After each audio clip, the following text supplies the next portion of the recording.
愁是一碗水，乡愁是一杯酒，乡愁是一朵云，乡愁是一生情。年深外境又无尽，日久他乡近故乡。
Au pied de la montagne de Longtuan, à Changdu, dans le Sichuan, se trouve un vieux bourg.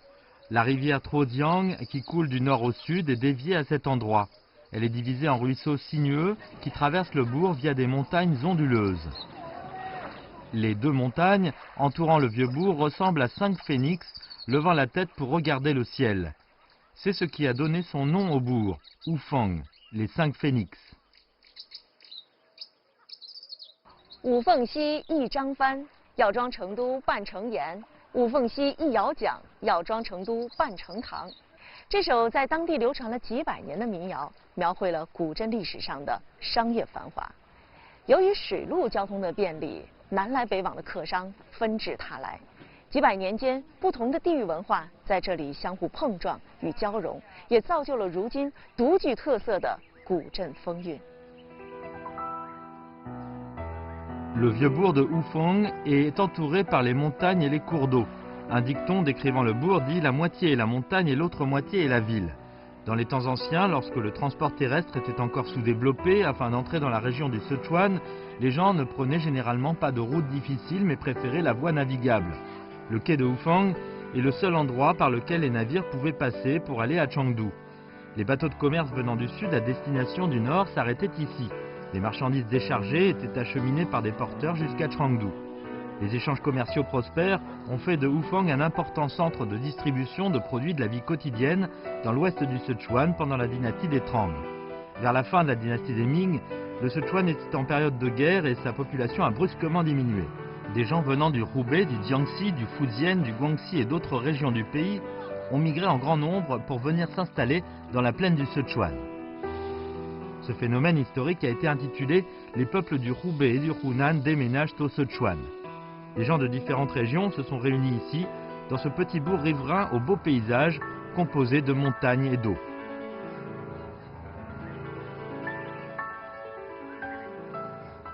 如今行走在古镇的街道上，依然可以探寻到当年移民文化的历史印记。7座独具风韵的庙宇和会馆，虽然历经了岁月的沧桑，却依然保存完好。当年移民们把对故乡的思念和情感都融入到这些古老的建筑中。北派建筑高大雄伟，南派建筑气韵典雅。它们虽然各具特色，却显得那么的和谐相融。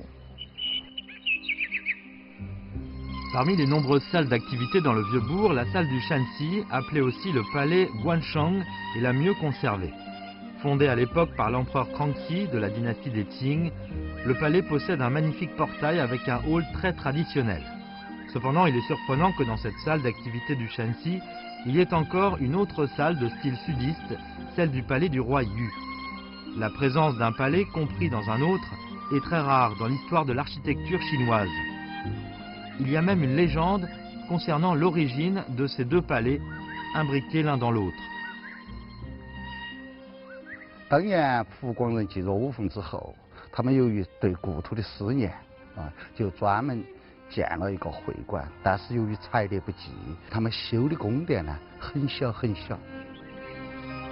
Après avoir construit le palais du roi Yu, ce dernier est devenu la maison spirituelle du peuple du Hubei à Wufang. Cependant, avec l'arrivée d'un grand nombre de migrants du Shanxi et du Shanxi, des hommes d'affaires opportunistes du Shanxi ont progressivement étendu leurs activités commerciales au sel et au sucre. Pendant le règne de l'empereur Kangxi des Qing, les marchands du Shanxi, qui avaient accumulé beaucoup de richesses, ont également voulu construire une salle d'activité. Cependant, à cette époque, il n'y avait plus de grand espace libre dans le petit bourg construit près de la montagne. Il n'y avait qu'un seul terrain disponible autour du palais du roi Yu. Pourtant, s'ils avaient construit la salle sur ce terrain, le palais du roi Yu aurait certainement été entouré par la salle nouvellement construite. Et cela aurait également eu une influence sur le déplacement du peuple du Hubei. Ce faisant, les marchands du Shanxi n'ont pas réussi à trouver de solution convenable. Après avoir entendu parler de ce problème, le président de la chambre de commerce du Hubei a pris l'initiative de rendre visite aux marchands du Shanxi et leur a indiqué que les marchands du Hubei allaient devoir leur céder la place. Il considérait qu'en faisant du commerce dans un lieu multiculturel, les personnes devaient s'entraider et se comprendre mutuellement. Après avoir entendu les paroles du président, les marchands étaient très touchés. 为了更表示诚意，我们修好陕西会馆后，大门的对联，我们不用陕西会馆的对联，而用你们湖广会馆的对联。所以我们现在看到的陕西会馆门上的对联是“神为万国九州主，人至三乡齐策来”，这其实是湖广会馆的对联。 Grâce à la tolérance des marchands du Hubei, le magnifique palais Guanshang a pu voir le jour. Le palais du roi Yu était devenu une salle partielle du palais Guanshang. Depuis lors, les marchands venus des deux régions ont partagé les mêmes entrées et sorties du palais, tout en respectant les cultures et croyances de chacun. Lors des fêtes traditionnelles, ils se réunissaient ensemble pour offrir des sacrifices au roi Yu dans la salle du Hubei et également offrir des sacrifices à Guangong, un général chinois de la fin de la dynastie des Han, dans la salle du Shanxi. Ils s'étaient mis d'accord pour ne pas chanter l'opéra Han de Qin, ni l'opéra Huangmei du Hunan dans l'ancienne arène. Afin de plaire aux différents dieux et à tous les habitants, ils avaient alors décidé de ne jouer que l'opéra du Sichuan, propre au quartier local de Wufang.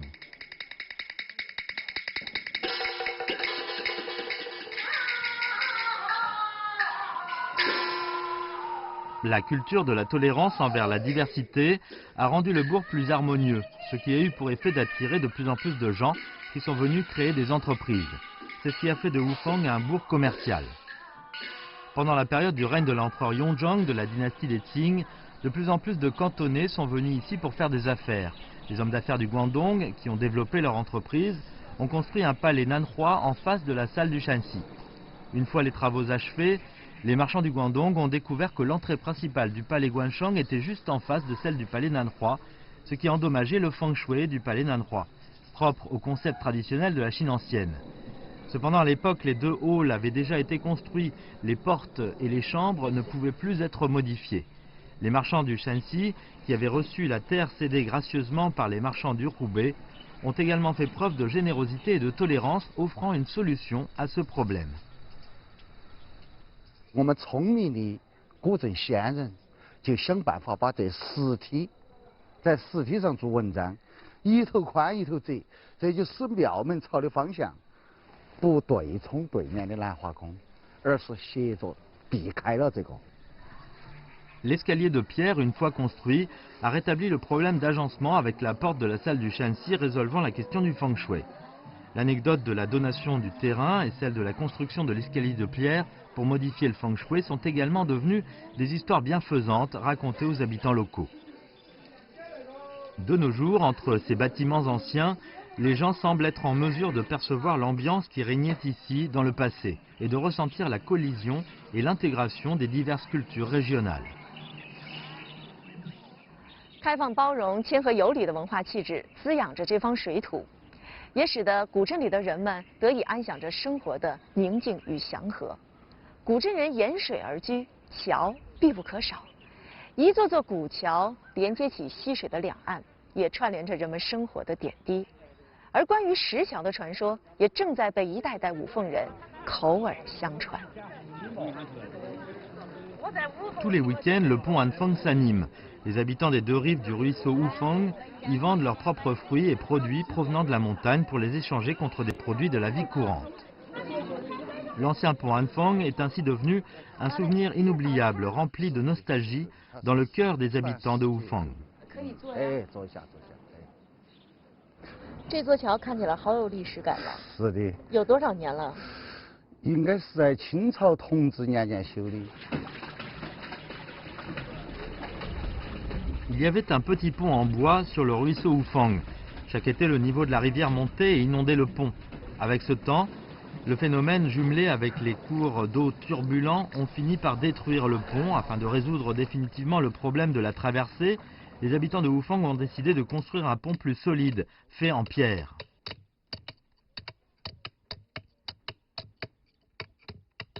Un jour, un maçon d'un âge avancé est venu sur le chantier et a demandé de participer à la réparation du pont.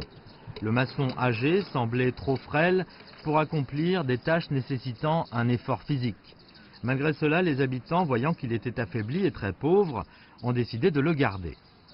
Quand les autres maçons pouvaient polir plusieurs pierres par jour, cet homme âgé travaillait sur la même pierre pendant plusieurs jours. 这些人就有闲话了，想就跟领班说他这个是混饭吃的，不要他在这里影响我们的士气。 Bien que les maçons se plaignaient, les habitants de Oufang étaient très tolérants. Ils ne pouvaient pas supporter le fait de blâmer ce tailleur de pierre maladroit. Ce dernier n'a jamais été chassé par eux, au contraire, les gens en ont pris soin. Quelques mois s'étaient écoulés et l'achèvement du pont de pierre approchait. Le pont a été construit en commençant par les deux côtés pour ensuite finir par être relié au milieu. Sur l'ensemble du processus de construction, la partie la plus difficile fut l'installation de la dernière grosse pierre au milieu. Peu importe la méthode utilisée, en prenant des pierres prépolies par les autres ouvriers, ils n'arrivaient jamais à relier les deux côtés du pont. À ce moment-là, tout le monde s'est souvenu de la pierre taillée par le vieil homme. En faisant un essai avec cette dernière, ils ont réussi à fonder le pont sans aucune fissure ni aucun problème.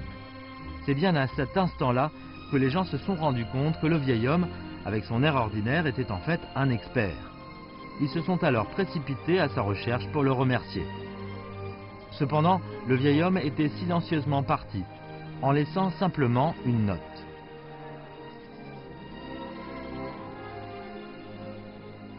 写了这样16个字，叫“和谐包容，不嫌笨穷，结实封顶，平安无缝”。所以这座桥以后就叫做安凤桥。安凤桥就是平安无缝的意思。 Pendant plus de 100 ans, les personnes âgées du bourg de Oufang ont raconté ces histoires du vieux maçon aux jeunes générations. Traiter tout le monde avec respect, travailler en étant généreux, est ainsi devenu une tradition respectée par les habitants du bourg de Oufang. 对一个小镇来讲，它是一个相对的封闭一点的这种生活环境。那么，人和人之间呢，实际上总是要有来有往，它需要相互包容，需要相互帮扶。 每个人在这里边都会有一种幸福感，那么从这种幸福感里边呢，实际上会给这个村镇呢，它造成一种和谐的、祥和的这样一种社会氛围。 Durant les premières années de la République de Chine, la culture et les pensées occidentales ont lentement été introduites en Chine. Les gens de Oufang ont accepté les nouvelles tendances. Il en a découlé l'apparition de M. He Lin, un grand maître de philosophie, dans le bourg de Oufang. He Lin est né en 1902. À cette époque, il y avait des problèmes internes et externes en Chine. Le pays était faible et la population souffrait de la pauvreté. La question de la comparaison des avantages entre l'école chinoise et l'école occidentale faisait polémique. Bien que He Lin soit né dans une famille traditionnelle de Xiaocai, le titre des intellectuels, son père lui a non seulement appris à lire les 4 livres et les 5 classiques, mais aussi à maîtriser l'anglais et les mathématiques, de sorte qu'il puisse comprendre les connaissances d'une façon tolérante et qu'il sache faire la distinction entre les bonnes et les mauvaises choses. Sous l'influence de sa famille, He Lin s'était fixé une grande ambition. Lire les meilleurs livres du monde et se lier d'amitié avec les personnes âgées afin d'en tirer les meilleures idées. 五凤这个地方，应该说当时的开放的一个县院。那么何先生呢，从小生活在这样子的一种环境当中，对他后来采取那种包容的这种开放的态度去学习、借鉴、研究西方的文化，并且呢，把西方的文化、西方的哲学和我们中国传统的哲学融会贯通，我认为是有影响的。Lorsqu'il commença sa vie d'adulte, Rollin s'est beaucoup intéressé à la philosophie occidentale représentée par Hegel. Il est ensuite allé respectivement à l'université d'Harvard et l'université de Berlin pour ses études et a combiné les avantages de la philosophie occidentale avec ceux de la culture traditionnelle chinoise. Il a finalement achevé une réflexion et une redéfinition de la philosophie chinoise tout en créant un important système théorique du nouveau confucianisme, révélant le rôle primordial de la civilisation chinoise dans la société occidentale moderne. Il a également contribué de façon importante à l'intégration de la culture chinoise et occidentale l'une dans l'autre. 走在五凤古镇的老街上，青瓦的屋顶，石板的街面，仿佛时光又回到了从前。虽然水陆码头的繁华不在，但古镇的旅游开发又给这里带来了新的机遇。古镇人正以包容的心态迎接着四面八方的来客。Sur l'ancienne route de pierre le long de la rivière, il y a encore une foule animée. Une multitude de plats gastronomiques venant de diverses régions du pays sont enracinés ici. Parmi eux, un plat intitulé poisson-chat au milieu de la rivière est le plat le plus populaire à Oufang. Selon la légende, ce plat a été créé par les bateliers. Dans l'histoire, les bateliers travaillaient dur pendant toute la journée et percevaient souvent un salaire très bas. Afin de subvenir à leurs besoins, ils partaient souvent chercher des denrées alimentaires dans la nature. Les poissons présents dans la rivière Trodiang constituaient pour eux une des sources de nourriture les plus faciles à se procurer. Un jour, les bateliers ont attrapé un poisson-chat. Ils ont utilisé l'eau provenant de la rivière pour cuire directement le poisson dans un pot. Avec du piment en poudre et du sel, le poisson était à la fois épicé et délicieux. Manger du poisson et boire de l'alcool est en fait un grand plaisir.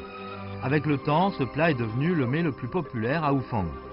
Par la suite, un marchand du Shanxi comprit que tous les habitants locaux aimaient ce plat dit du poisson-chat au milieu de la rivière. Mais il ne pouvait pas en supporter la saveur trop épicée. Par conséquent, il a demandé à son chef de cuisine la possibilité de faire un poisson-chat seulement légèrement pimenté. Après avoir bien réfléchi, le chef cuisinier décida de cuire le poisson-chat avec de l'ail. Une fois le plat préparé, les marchands du Shanxi ont trouvé le plat à leur goût, car la chair du poisson était fraîche et tendre, et à la fois douce et un peu épicée. De ce fait, le plat poisson-chat à l'ail est également devenu populaire dans le bourg. Avec le temps, de plus en plus de gens sont venus à Oufang pour faire des affaires. Ces personnes-là ont également participé à la diversification des plats locaux en y apportant une touche personnelle propre à leur ville natale. C'est ainsi qu'il y a eu de plus en plus de façons de déguster le poisson-chat. Ainsi, à lui seul, le poisson-chat a eu au total 18 façons différentes d'être préparé. Les habitants de Oufang acceptent bien la diversité dans leur régime alimentaire, donnant au petit bourg ce caractère unique avec les 18 façons de manger du poisson-chat. Les marchands qui viennent ici peuvent non seulement déguster la cuisine locale, mais aussi retrouver les goûts des plats de leur ville natale. Aujourd'hui, le bourg de Oufang a ouvert ses portes aux visiteurs venant des 4 coins du monde, ce qui a engendré une économie touristique dynamique et a apporté une nouvelle prospérité au vieux bourg. La tolérance et la générosité des habitants du vieux bourg ont toujours joué un rôle très important. Chebensue gère un restaurant nommé Table des 8 Immortels dans la demi-rue du vieux bourg. Le plat le plus célèbre est aussi celui qui se vend le mieux, c'est le canard au piment brûlant. Cependant, le salon de thé de Shenjiazun, appartenant à son voisin, demeurait auparavant très peu fréquenté. 当时八仙桌他们卖的鸭子就非常对，卖的特好吧？他那里我们去吃饭，他那里都找不到座位，我这里没人，一个人也没有。 Voyant que le business de la restauration était en plein essor, certains amis lui ont alors conseillé de simplement transformer son salon de thé en restaurant et d'y vendre également des plats comme le canard au piment. Shen avait longuement hésité, sans pouvoir prendre de décision, car il s'inquiétait des conflits qu'il pourrait y avoir entre les deux restaurants. Un jour, en buvant du thé, Chebensue a appris l'idée qu'avait Shenjiazun. C'est alors qu'il indiqua à Shen de ne pas du tout être contre le fait qu'il puisse ouvrir un restaurant. Au contraire, il lui a même fait des suggestions en lui conseillant de faire mariner les canards, puis de les sécher à l'air libre pour ensuite les vendre sous forme de canard salé. Le nom de ce plat est canard salé à l'air. Malgré l'aide apportée par Che Bansue, étant expert en la matière, ce plat de canard salé à l'air confectionné par Chen n'était pas du tout savoureux au début. 他来过来品尝了我的一下鸭子，他说你这个鸭子啊香味还不好，又犯了卤料嘛，又叫师傅过来帮我处理。 Le secret pour un plat de canard délicieux, c'est la recette de la marinade. La raison pour laquelle le canard au piment brûlant de Che Bansue est aussi savoureux est qu'il a avec lui une recette de marinade héritée de ses ancêtres. Cette recette secrète ancestrale est le fondement de la fortune de la famille de Che Bansue. De plus, jusqu'à la génération de son père, cette recette n'a jamais été communiquée à personne, sauf aux membres de la famille. Cependant, en comprenant les difficultés de Chen Jiazun, Che Bansue a décidé de lui offrir gratuitement cette recette secrète. 古镇上做生意啊，有不一样的那个食材跟不一样的那个味道，才留得住这个客人。比如整个古镇的繁荣需要大家来做，不是我个人能做好的。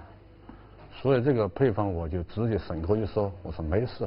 他说做白样，做白样就做白样。我说就照我的配方我提供给你。 Avec l'aide de Che, les affaires de Chen sont allées de mieux en mieux. Les deux restaurants se sont mis d'accord sur les prix de vente des canards, pour qu'ils soient identiques. Pour les autres plats déjà proposés sur le menu du restaurant Table des 8 Immortels, le restaurant Maison des 5 Bonheurs ne les proposera pas sur le menu et inversement. 那您觉得古镇像你们两家达成这么和谐关系的多吗？多啊，我们一条街都是这种关系，相互之间都是互相包容的、和谐的，相互帮助、相互帮忙。 Aujourd'hui, de plus en plus d'habitants locaux, il y a aussi des marchands venant d'autres régions dans le bourg de Hufang. Cependant, cette approche commerciale généreuse et tolérante continue de se répandre ici. Au bord du ruisseau Hufang, les arbres sont verdoyants. Sous le vent doux et le bruit des vagues qui ondulent, on peut déguster une tasse de thé parfumé à l'ombre des arbres, ce qui nous rend à la fois calmes et détendus. Ayant trouvé ce terrain à son goût il y a longtemps, Lulong a loué un terrain sur le quai pour ouvrir un salon de thé. Lai de Guang, marchand d'origine de Sindhu, est venu seul à Hufang pour exploiter une affaire de bateau touristique. Étant un nouveau venu, Lai de Guang ne connaissait pas bien les règles du quartier. Il avait construit une maison pour la vente de billets à l'endroit où se trouvait le salon de thé de Lulong. 做了靠船的码头，我就不能摆桌子嘛，最少少摆10几张桌子，这样的。当时应该说自己心里非常狭隘，这个我就找他了嘛，所以双方就因为这个争地盘那个形式嘛，就有一点大家都有一点生气。 Après être retourné chez lui, Lulong, qui était bien en colère, a raconté à son père ce qui s'était passé. Mais ce dernier garda une attitude calme et il expliqua à Lulong que sans bien réfléchir avant de faire une chose, il est certain d'échouer. En revanche, avec l'esprit de tolérance et de générosité, il n'y aura plus de soucis. Dans le passé, les marchands venant des 4 coins du pays venaient ici pour faire des affaires. Les conflits étaient inévitables. Seulement, la tolérance permet aux gens de vivre en harmonie. Il faut montrer de la compassion envers ceux qui ont tort quand la justice est de notre côté. 当天晚上我有点失眠，我就想了，我想我是当地人啊，我想还是要把我们当地人的这个作风、好客这种行风一定要传承下去。我就主动去找那个老板。 Après avoir bien réfléchi, Lulong a pris l'initiative d'envoyer une invitation à Lai de Guang. Mais Lai fut bien confus car il se demandait comment une personne locale pouvait traiter avec autant de gentillesse un marchand venant d'une autre région. 然后他过后呢就请我吃饭，就是当时我来想，他请我吃饭肯定没什么好事吧，反正当时他也发了那么多狠话，反正好像意思很不满意对我，不希望我在这里做生意那个感觉嘛，反正也就没去。然后还有3番5次的那个来找我过去吃饭嘛。最开始的时候大家都感觉非常的尴尬嘛，然后我也把我内心真实的想法跟他说了一下，最后就喝了杯酒，我就主动我说赖总这个事情。 应该说，我对不起你，我显得有一点小肚鸡肠。 Grâce à la générosité et à la tolérance, le conflit entre les deux personnes a été résolu. De plus, Lulong a proposé une solution à Lai de Guang. Il a proposé de construire la billetterie des bateaux en amont du ruisseau, à côté du pavillon de repos. Ainsi, lorsque les touristes achètent des billets et attendent le bateau, ils peuvent s'asseoir dans le pavillon pour attendre tranquillement. Cela a également eu pour effet de rallonger la distance de la croisière. Après avoir discuté et partagé quelques verres d'alcool, tous les deux se sont finalement compris. Depuis lors, les affaires des deux personnes se portent de mieux en mieux. Lorsqu'ils sont libres, Lai De Guang et Lu Long se réunissent souvent pour boire du thé et bavarder. Ils sont devenus des amis très proches, partageant beaucoup de sujets de conversation. 大家有什么事情不要去斤斤计较，应该互相帮助。如果大家都计较了，第一个就是你本人就生活的累了，然后人家游客来了看了你这个商家之间不怎么和谐，然后可能对这个整个景区一种业态也没有什么帮助。 Dans le bourg de Wufang, lorsque les hommes d'affaires rencontrent des problèmes, la première chose qui leur vient à l'esprit n'est pas de savoir comment servir leurs propres intérêts, mais de s'asseoir et discuter ensemble dans le but de trouver une solution commune qui puisse convenir à chacun. Dans ce bourg commercial renommé qui existe depuis des milliers d'années, c'est ainsi que les gens résolvent les conflits, en faisant preuve de sagesse.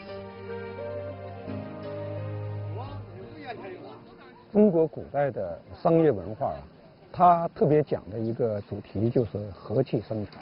为什么和能生财？就说并不是说我们用包容的这种精神对待商业，就是我一定要为了你牺牲掉我的商业利益，不是这样的。包容它是说的寻求一种共同生存的道路，一种共同繁荣的可能性。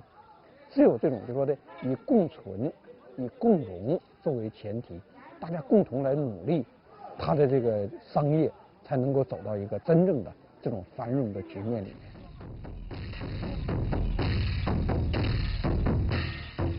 Lors des fêtes traditionnelles, les habitants de Wufang se rassemblent sur la place des migrants pour la danse du dragon et du phénix, afin de commémorer les migrants du Hubei, du Jiangxi, du Fujian, du Guangxi et d'autres régions.